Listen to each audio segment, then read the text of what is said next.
सर्वमंगल मांगल्ये शिवे सर्वार्थ साधिके शरण्ये त्र्यंबके गौरी नारायणी नमोस्तुते।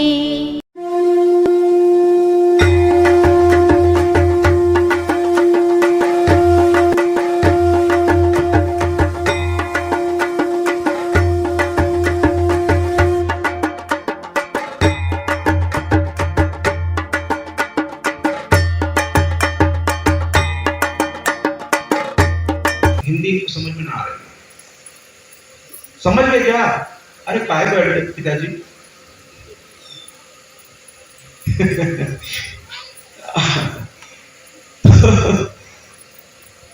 खड़े हो गए तो उन्होंने कहा एक बात का जवाब दे। भगवान ने कहा बोलो। भक्त बड़ा अधिकार समझने लगता है भगवान पर। कहे एक बात का तुझे जवाब देना होगा। कहा बोलो। बोलिए पिता। कहने लगे मेरी ये दशा की, मैंने ऐसा क्या किया था? जीवन भर मैंने ब्रह्मचर्य व्रत का पालन किया, अपने पिता की सेवा की, इस राज्य की सेवा में पूरा जीवन लगा दिया, और जहां तक मैं देख पा रहा हूं मैंने कोई अधर्म का काम नहीं किया है, फिर मेरी दशा की। अक्सर जो लोग पूजा पाठ करते हैं वो अक्सर पूछते हैं कि मैं जब इतना सब कुछ कर रहा हूं तो फिर ये मेरी दशा क्यों? तो भगवान ने कहा कि बिल्कुल आप सही कह रहे हैं, आपने कोई अधर्म का कार्य नहीं किया, कभी ऐसा कुछ नहीं किया जो आपको नहीं करना चाहिए था। लेकिन महाराज ठीक से देखिए, पूरे जीवन को थोड़ा एक बार फिर से मेरे कहने पर बारीकी से देखिए, पूरे जीवन को मेरे कहने पर बारीकी से देखिए। अब जो है फिर से विष्णु पितामह सोचने लगे, बहुत देर तक सोचते रहे, फिर भी उनको समझ में नहीं आ रहा था। फिर उन्होंने प्रश्नवाचक चिन्ह से देखा कृष्ण की ओर। कृष्ण ने कहा महाराज नहीं पकड़ पा रहे, नहीं समझ पा रहे, कहना कुछ समझ में नहीं आ रहा। कहने लगे महाराज जब आपके घर की कुल वधू आपकी ओर आशा भरी निगाह से, बड़े ही दया भाव से, बड़े ही करुणा भाव से, एक अजीब सी आंखों से वो आपकी ओर देखे जा रही थी कि मेरी लाज बचाओ, ये दुशासन मेरे चीर का हरण कर रहा है, मेरी लज्जा आज सबके सामने आने वाली है। आप घर के सबसे बड़े हो पितामह, आप मेरी रक्षा करो, और आपकी भुजाओं में ऐसी ताकत है कि हजारों दुशासन और दुर्योधन भी उससे आगे कम पड़ जाएंगे। लेकिन आपने क्या किया? दुर्योधन के नमक का हक अदा करने के चक्कर में आपने मुंह घुमा लिया। जब एक स्त्री की पुकार पर भगवान भी अगर मुंह घुमा ले, क्योंकि भगवान तो ऐसा करता ही नहीं, तो फिर उसे भी पाप लग जाता है। कोई अबला, कोई असहाय, कोई बेसहारा, कोई निर्धन, कोई दिव्यांग अगर आपकी ओर पुकारता हुआ देखे तो महाराज उसकी मदद करिए, नहीं तो महापाप के भागीदार आप हो जाए। वही पाप आपको लग गया। कहने लगे उस पाप की इतनी बड़ी सजा? तो कहने लगे महाराज एक पाप और हुआ है आपसे, एक पाप और हुआ है आपसे। तो कहने लगे क्या? कहे जरा पिछले जन्म में जाए। तो पिछला जन्म देखा, कहे महाराज कुछ नहीं देखा। फिर दूसरा देखा, तीसरा देखा, चौथा देखा, पांचवा देखा, देखते देखते 90 पे पहुंच गए। 90 जन्म देख डाले कि कहीं कोई पाप नहीं।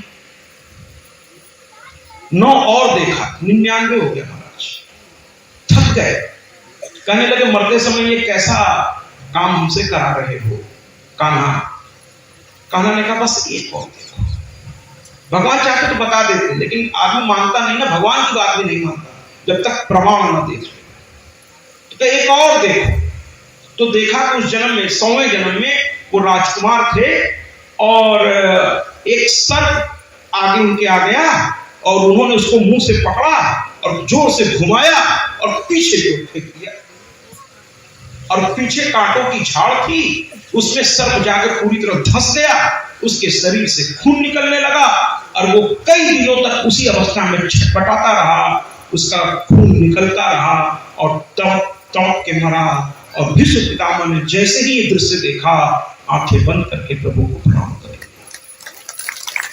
अपनी गलती को मान लेना चाहिए। और जैसे ही प्रभु को प्रणाम किया, पछतावे के 2 आंसू उनकी आंखों से बाहर आए। पछतावे के आंसू सब कुछ धुला देते महाराज, और वो मुक्त हो गए। वो कान्हा की ओर देखते हुए अपने प्राणों का त्याग कर दिया, क्योंकि सूर्य भी सही स्थान पर आ चुके थे, मुक्त हो गए। तो पापों को भोगे बिना मुक्ति नहीं होती। फिर अनुष्ठान क्यों कराना चाहिए? ये कथा क्यों सुननी चाहिए? अगर मुक्ति नहीं होती पाप को भोगे बिना, तो सुन लीजिए ये अनुष्ठान, ये कथाएं, जब आपके पाप का काल शुरू होगा और अगर आप पूजा पाठी हैं, कथाएं करते हैं, कराते हैं, सुनते हैं, सुनवाते हैं, यज्ञ अनुष्ठान करते हैं, तो जिस समय वो पाप काल शुरू होगा, आपका समय जब वो आने वाला होगा, ये कथाएं, ये अनुष्ठान आपका कवच बनकर आपके ऊपर आ जाएगा। और कवच के आने से वो पाप के जो काल है, जो आपको सताने अब आए हैं, आपके किए का सजा देने आए हैं, वो महाराज आएगा। ऐसा तो नहीं कि नहीं आएगा, लेकिन आपकी जो पुण्य रूपी कवच है, ये ऐसे ढका रहेगा कि वो यूं आएगा, यूं चला जाएगा, हल्का सा एहसास करता हुआ निकल जाएगा और आपको ज्यादा पता भी नहीं चलेगा। इसलिए ये सब अनुष्ठान कराना चाहिए। तो षष्ठी माँ की कथा की ओर हम प्रवेश करते हैं। माँ षष्ठी की कथा, माँ षष्ठी की कथा को, जैसा कि मैंने कहा, प्रियव्रत के कोई संतान नहीं थी, इसलिए प्रियव्रत ने उस माँ को याद किया। माँ आई और माँ ने कहा, अब की बार तुम्हें पुत्र होगा, लेकिन ध्यान रखना, इस पृथ्वी पर प्रथम बार तुम मेरी पूजा करो, नहीं तो ये पुत्र भी जाएगा। क्योंकि तुम्हारे ग्रह नक्षत्र में पुत्र, देखिए भगवान किसी के पुत्र को नहीं मारते, ये बहुत गलत बात है महाराज। भगवान कभी किसी को दुख नहीं देता महाराज, ये बहुत गलत बात है कि आपने ऐसा कर दिया इसलिए भगवान नाराज हो गए और ऐसा आपके घर में हो रहा है। ना ना ना ना, तो फिर आप कहेंगे घर में क्यों हो रहा है? ये प्रकृति का नियम है। जैसे राष्ट्रपति थोड़े ना आपको अरेस्ट करने आएगा, उसने रूल रेगुलेशन बना रखे हैं, प्रधानमंत्री ने एक कानून बना रखा है, आप उस कानून का उल्लंघन करेंगे तो संबंधित विभाग आपको उठा के ले जाएगा। यानी आपने कोई जाने अनजाने में ऐसा कर्म कर दिया जो पाप की श्रेणी में आता है, तो उसकी एक व्यवस्था बनी है, वो समय के अनुसार आपको सजा दी जाएगी। लेकिन भगवान नहीं देता, वो आपके कर्म ही आपको दिलवाते हैं, भगवान नहीं देता। भगवान करता नहीं है, भगवान तो साक्षी है, दृष्टा है, करता नहीं है।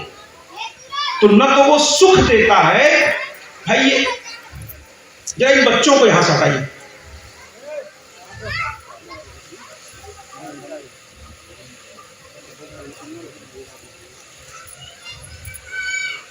जब तक कथा चले इन्हें पंडाल की तरफ मत आने दीजिए कृपा करके। एक आपके परिवार का एक व्यक्ति यहां होना चाहिए और तुम बाकी के काम देखो। तो छठी मैया की जो कथा है, मैं उस ओर बढ़ता हूं, छठी मैया की कथा। तो कुल मिलाकर के जो छठी मैया है, राजा प्रियव्रत से कहीं कि पृथ्वी पर पहली बार मेरा पूजन तुम्हें करना हो। और उन्होंने पूजन की विधि बताई महाराज कि ऐसे ऐसे आपको पूजा करनी होगी, और फिर अपने प्रजा से कहिए, प्रजा और लोगों से कहे, फिर और लोग और लोगों से कहिए, और ऐसे कर कर पृथ्वी पर उनके पूजा के बारे में लोगों को पता चले महाराज, लोगों को पता चले।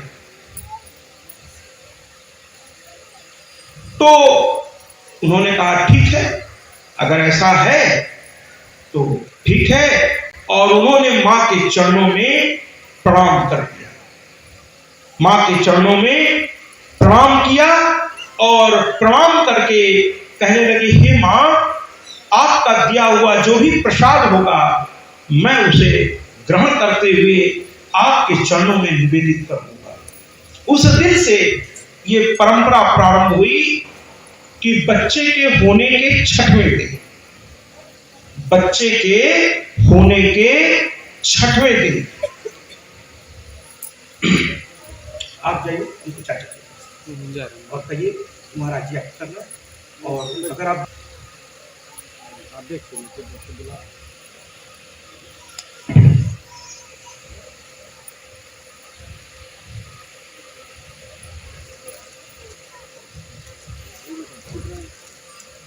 पूछ लीजिएगा, अगर व्यस्त हो तो मैं आरती करा देता हूँ, वो काम ज्यादा जरूरी होगा, मैं आरती करा देता हूँ, मैं भी शामिल हो जाऊंगा उसी में।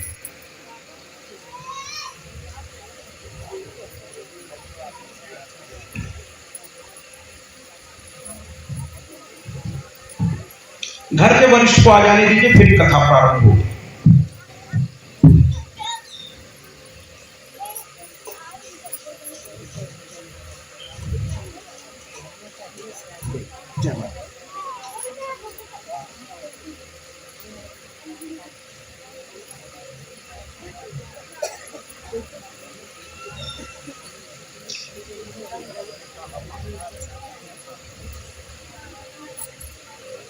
मैं लीजिए, आप लीजिए।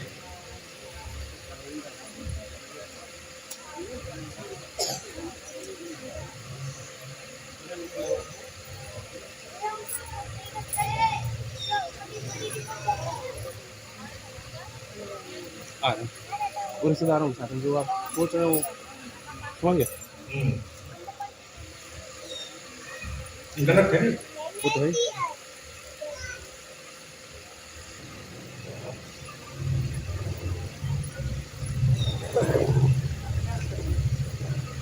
मैंने तो सोचा था आज अंतिम दिन है तो कथा को इतना आनंद में करूंगा कि जाने के बाद भी कुछ देर तक उस कथा के आनंद में आप रहें, लेकिन थोड़े से व्यवधान आ रहे हैं महाराज।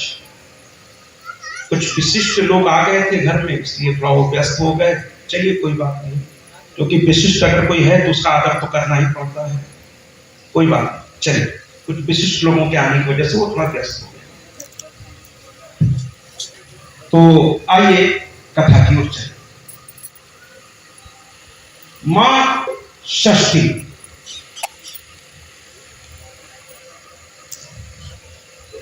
उनके यहां पुत्र रत्न की उत्पत्ति हुई और कुल मिलाकर के उन्होंने मां की विधिवत पूजा की, और मां की पूजा करते ही मां प्रसन्न हुई और उन्होंने उन्हें आशीर्वाद दिया, और न केवल उनको आशीर्वाद दिया बल्कि मां ने हमेशा के लिए कह दिया कि हे पुत्र, तुम्हारे इस भक्ति से प्रसन्न होकर मैं दुनिया के प्रत्येक व्यक्ति को यह आशीर्वाद देती हूं कि जब भी बच्चे के उत्पन्न होने के 6वें दिन अगर मेरी पूजा सूतिका गृह में एकमात्र ही पूजा हो सकती है, किसी और की नहीं।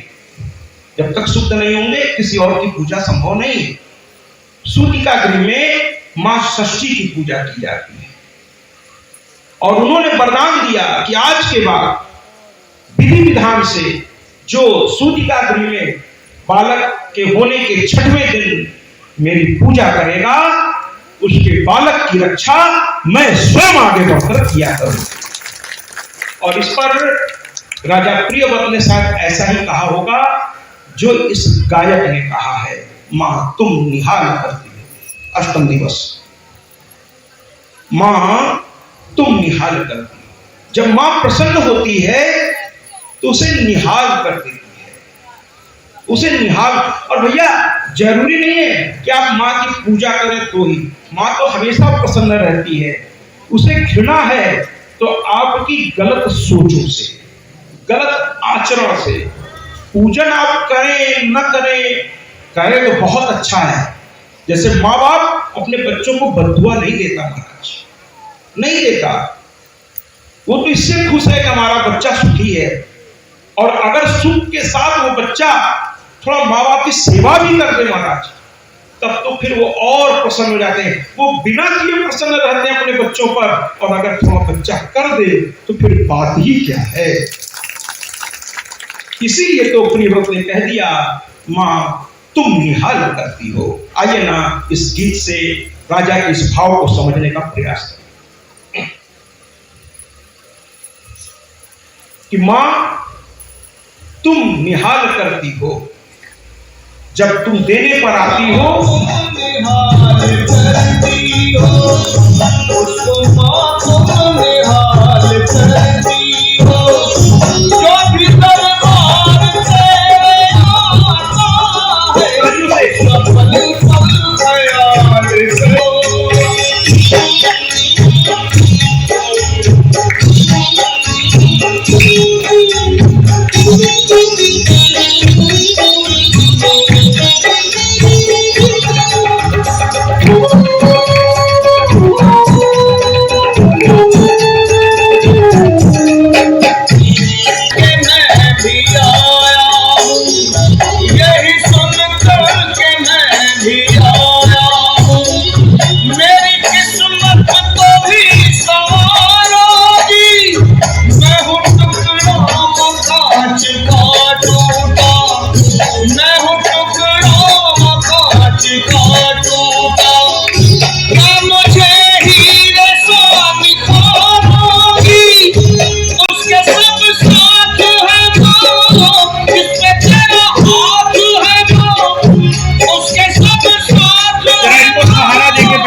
बोल साचे दरबार की, छठी मैया की।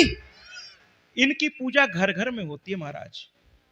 बालक के होने के 6वें दिन स्त्रियां इनको विधिवत जानती हैं और इनकी पूजा गांव में पुतलिका बनाती हैं गोबर से।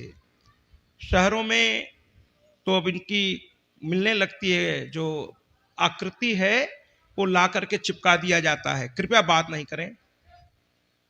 आकृतियां चिपका दी जाती हैं और दीवार पर इनकी कोई तस्वीर नहीं टांगी जाती, इनको बनाया जाता है और इनकी पूजा की जाती है। षष्ठी माँ के नाम से ये जानी जाती हैं और बच्चों की रक्षा करती है, आपके बच्चों की रक्षा करती है। तो आइए अब आज की प्रमुख कथा में हम प्रवेश करें, मां सावित्री की कथा। ये राजा अश्वपति थे, उनको भी कोई संतान नहीं थी। मैंने कहा है कि वासना से जो पुत्र उत्पन्न होगा महाराज, आजकल लड़का पैदा हो रहा है महाराज, पुत्र कहां पैदा हो रहा है, पुत्र कहां पैदा हो रहा है, लड़का पैदा हो रहा है। और उसका नाम ही है साहब लड़का, यानी सब कुछ आपसे लड़के ले लेगा, लड़का है वो। फिर उससे आप पुत्र वाली उम्मीद क्यों करते हैं महाराज, क्यों दुखी हैं उससे? क्योंकि उपासना से बालक की उत्पत्ति नहीं हो पाती है महाराज। आजकल उपासना से जिस दिन पुत्रोत्पत्ति होगी उस दिन पुत्र पैदा होगा आपके घर में। और पुत्र माने जो पू नामक नरक से त्राण दिलाने की क्षमता रखता है, उसे पुत्र कहते हैं महाराज, उसे पुत्र कहते हैं। पुत्र वो है जो आपके हर आदेश को एक ही शब्द में जवाब दे, जी पिताजी हो जाएगा, जी मां हो जाएगा। और गलती अगर थोड़ी सी भी हो गई तो बार बार माता पिता के चरणों को पकड़ लेता है और बार बार कहता है गलती हो गई, गलती हो गई, गलती हो गई। जिन बच्चों में यह गुण होता है, जो अपनी गलती को समझते हैं, सौभाग्य को मैं इसलिए प्यार करता हूं जिसको आप लोग बाबू बाबू कहते हैं, वो बच्चे में थोड़ा सा हल्का सा अगर मैं कहूं बेटा तुमने ऐसा नहीं महाराज, नहीं महाराज, ऐसा नहीं, ऐसा नहीं, ऐसा नहीं, तो उसका ये जो प्यारापन है वो मुझे अच्छा लगता है, अच्छा लगता है। जो अपनी गलती को समझता हो, तुरंत उसे सुधारने के लिए अग्रसर होता हो, तो ऐसे प्यारे बच्चे को कौन नहीं प्यार करेगा। हम सब में ये चीज होनी चाहिए, अपनी गलती को समझें, उसको माने, पछताएं और संबंधित व्यक्ति से क्षमा मांग करके फिर आज्ञा लेकर आगे बढ़ें। आज राजा अश्वपति बैठे हैं और मां सावित्री के सामने, जो वेदों की जननी है, ब्रह्मा की पत्नी है, वेद जननी, वेद गर्भा, वो सावित्री मां के सामने अश्वपति ध्यान लगाकर बैठ गए। ध्यान लगाकर अश्वपति बैठ गए और काफी देर तक मां को पुकारते रहे। नाना प्रकार से उन्होंने तपस्या की महाराज, नाना प्रकार से तपस्या की, और उस तपस्या का प्रतिफल यह हुआ कि मां साक्षात उत्पन्न हो गई। कृपया जरा इधर पीछे बच्चों को, एकदम मंच के पास इधर चिल्ला रहे हैं।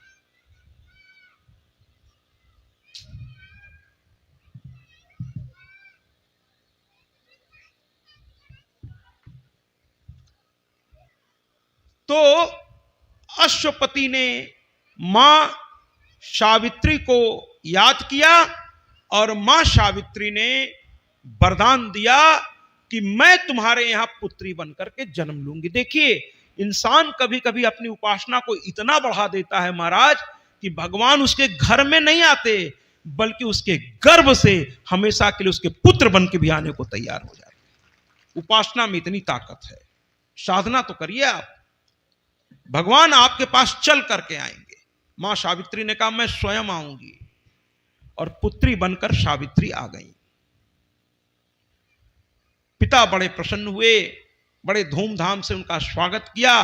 देखिए भैया, कन्या जन्म ले तो लड़का जन्म से ज्यादा खुशी मनाइए। लोग लड़कों में खुशियां मनाते हैं, बहुत अच्छी बात है, मैंने कब कहा मत मनाइए, दोनों एक ही तकलीफ से पैदा होते हैं महाराज। मैं तो कहता हूं दोनों में खुशियां मनाइए, लेकिन कन्या जन्म में आप मुंह मत लटकाइए, है ना। ये सोचिए, मेरी छोटी बहना आई है कि नहीं? हाँ है। इनके दामाद ने मुझसे कहा इनके घर पे, महाराज जी मैं बड़ा भाग्यवान हूं। हमने कहा कैसे? कहे मेरे घर में तो दो लक्ष्मी पहले से मौजूद है महाराज, दो लक्ष्मी पहले से मौजूद है। हमने कहा फिर आपको किसी और लक्ष्मी की जरूरत भी नहीं है महाराज, किसी और लक्ष्मी की जरूरत ही नहीं है आपको। जिस घर में कन्या आ जाए ना महाराज, उस घर में किसी और की आवश्यकता हो ही नहीं सकती। उस कन्या को सही संस्कार, सही शिक्षा, और उस कन्या को भी एहसास होना चाहिए महाराज, उस कन्या को भी एहसास होना चाहिए कि लोग उसे पूजन की निगाह से देख रहे हैं, तो उसे कन्या को भी पूजन योग्य बनना पड़ेगा महाराज। इसलिए हर कन्या से मेरा निवेदन है कि जब मां बाप की गोद में आप आए और जैसे जैसे आप बड़ी हों, आपको अपनी रचना ऐसे करनी होगी कि लोग कन्या पूजन में जब बुलाकर आपके पैरों को धोएं तो उन्हें साक्षात आप देवी स्वरूपा नजर आए। आप अपनी रचना ऐसे करें। और छोटे बच्चे हैं आप, गलतियां होती रहती हैं, कभी आप मां से कुछ बुरा बोल बैठी, कभी पिता से बोल बैठी। पहली बात तो ऐसा सती से सीखिए। कल सती की कथा आपने सुनी, इतना सब कुछ होने के बाद भी उन्होंने मां से कुछ नहीं कहा, पिता से भी कुछ नहीं कहा, अपनी छाया सती प्रकट किया। उन्होंने कहा ये मेरे जनक हैं, ये मेरी जननी हैं, मैं इनसे ऊंचे शब्दों में कैसे बात कर सकता हूं। गोलू, गोलू जरा मेरे पास आना। गोलू एक कागज ही कि मैं ही आऊंगी, और चूंकि ये वेद गर्भा हैं, वेद की जननी हैं और ब्रह्मा की पत्नी हैं, ये स्वयं जो है इनके यहां आई सावित्री स्वरूप में। बड़े धूमधाम से राजा ने स्वागत किया इनका, इसलिए नहीं कि ये मां है, इसलिए कि आज मेरे घर पुत्री जन्म ली है। जी, पुत्री जन्म ली है। और वो बहुत प्रसन्न होकर के बड़े धूमधाम से उन्होंने ये सब कुछ किया, और मां धीरे धीरे उनके यहां बड़ी होने लगी। जैसे जैसे बड़ी होती गई, उनके विचार और प्रखर होते गए, और एक दिन दैवी प्रेरणा से नारद जी आए और उन्होंने कहा कि आपके लिए योग्य वर सत्यवान हैं, लेकिन एक समस्या है। तो कहने लगे क्या समस्या है, क्या समस्या है, क्या समस्या है। तो कहने लगे सत्यवान की आयु बहुत अल्प है, सत्यवान की आयु बहुत अल्प है, अल्पायु है। अच्छे लोगों की आयु थोड़ा ज्यादा, बहुत कम लोगों की होती है, अल्प आयु है। तो कहने लगे महाराज अल्पायु है। तो उनके माता पिता ने कहा सावित्री के कि भैया मैं तो नहीं विवाह करूंगा, कौन चाहेगा कि मेरी बिटिया जाते ही विधवा हो जाए। लेकिन सावित्री ने कहा कि नारद मुनि ने कहा है यही मेरे पति होने योग्य हैं, तो मैं इन्हें ही अपना पति बनाऊंगी। और योग्य पति का एक दिन, योग्य पति या पत्नी का एक दिन का भी साथ 100 जन्मों के साथ के बराबर होता है। तो पति अगर योग्य है तो उसके हाथ का सिंदूर मैं पहनूंगी। सावित्री के जिद के आगे पिता को झुकना पड़ा, और पिता ने सावित्री का विवाह कर दिया। महाराज सावित्री का विवाह कर दिया, सत्यवान के साथ वो सुखी हो गई। कुछ दिनों के बाद जैसा नारद जी ने कहा था अल्पायु है, इसलिए महाराज उन्होंने चौकन्ना रहना शुरू किया। लेकिन जब मौत आती है तो आप 7 ताले में अपने को बंद रखिए, वो आकर लेके जाएगी ही जाएगी। भगवान के पिता को लेके चली गई तो हम आप क्या चीज है। रामचंद्र जी नहीं रोक पाए दशरथ की मृत्यु को, नहीं रोक पाए, क्योंकि जब श्राप काल, श्रवण के माता पिता का श्राप काल आया तो उन्हें तड़पना पड़ा, क्योंकि श्रवण के माता पिता ने उन्हें श्राप दिया था कि जैसे आज पुत्र वियोग में मैं तड़प रहा हूं, तुम भी पुत्र वियोग में तड़प तड़प के एक दिन प्राण त्याग दोगे। तो ऐसी अवस्था में उनको जाना पड़ा, और भगवान भी नहीं रोके, क्योंकि वो नियम बना है जैसी करनी वैसी भरनी। तो यहां वो समय आ गया कि अब सत्यवान को वहां से जाना पड़ेगा। सत्यवान लकड़ी उठाने काटने चला गया, और ये राजा नहीं था महाराज, ये एक सामान्य व्यक्ति था। लड़की के कहने पर राजा ने इनसे शादी कर दी थी। ये राजा नहीं थे, ये सामान्य जीवन जीते थे। कभी कभी योग्यता कुटिया में होती है महाराज, और कहते भी हैं कमल कीचड़ में खिलता है। तो योग्यता कभी भी कहीं भी प्रकट हो सकती है, कहीं भी कभी भी प्रकट हो सकती है योग्यता। तो ये लकड़ी काट रहे थे महाराज घर के लिए, हवन के लिए, और काटते काटते अचानक वहां वो डिसबैलेंस हुए और वहां से गिरे, और गिरते ही उनके प्राण उड़ गए, मर गए। और लोगों की तरह सावित्री बैठकर रोने नहीं लगी। सावित्री से सीखिए आप लोग, रोने नहीं लगी। वो समझ गई इनकी आयु समाप्त हो गई है। छोटी थी, बहुत छोटी थी, अभी उसकी उम्र, पहले जल्दी शादी हो जाती थी महाराज, अभी उसकी उम्र 12 साल भी नहीं था, बहुत छोटी सी बच्ची थी। वो चुपचाप खड़ी होकर के अपने पति को देखने लगी। अचानक उनको यमराज दिखाई दे गए। यमराज ने एक पास फेंका, उस पास में सत्यवान की आत्मा को बांधा और लेके चल पड़े। यमराज लेके चल पड़े, सावित्री पीछे पीछे चल पड़ी। ये यमराज थोड़ी दूर गए, पलट के देखा छोटी सी लड़की मेरे पीछे पीछे आ रही है। कहने लगे, अरे मूर्ख, तुम मुझे देख पा रही हो क्या? तो उसने कहा कि हां देख पा रही हूं। तो ये चौंके कि बिना मरे तो मुझे कोई देख ही नहीं सकता, या तो मरे या मेरी आराधना करे।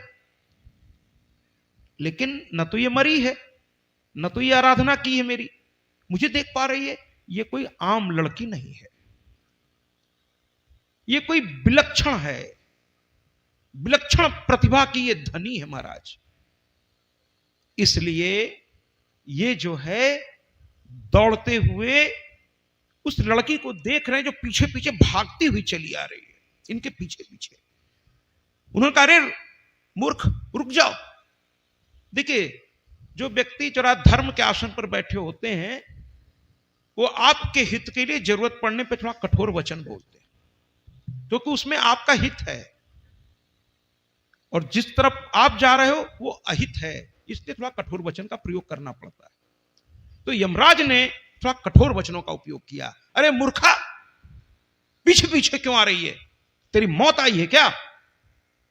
चली जा। लेकिन ये काहे को जाए, चुपचाप खड़ी है। अच्छा, बदतमीजी नहीं कर रही है। ये होता ना, आजकल एक चलन चल गया है कि गार्जियंस ने कुछ कहा नहीं कि उससे ज्यादा तेज आवाज में बच्चा बोलने लगते हैं। और आप क्या चाहते हैं कि आपकी तेज आवाज से आपके माता पिता और आपके बड़े चुप हो जाएं, इसलिए आप इतना तेज बोलते हैं। अरे महाराज, डरिए उस दिन से जिस दिन से आपके माता पिता आपके बड़े चुप हो गए ना, उस दिन आपको विनाश से कोई रोक नहीं पाएगा।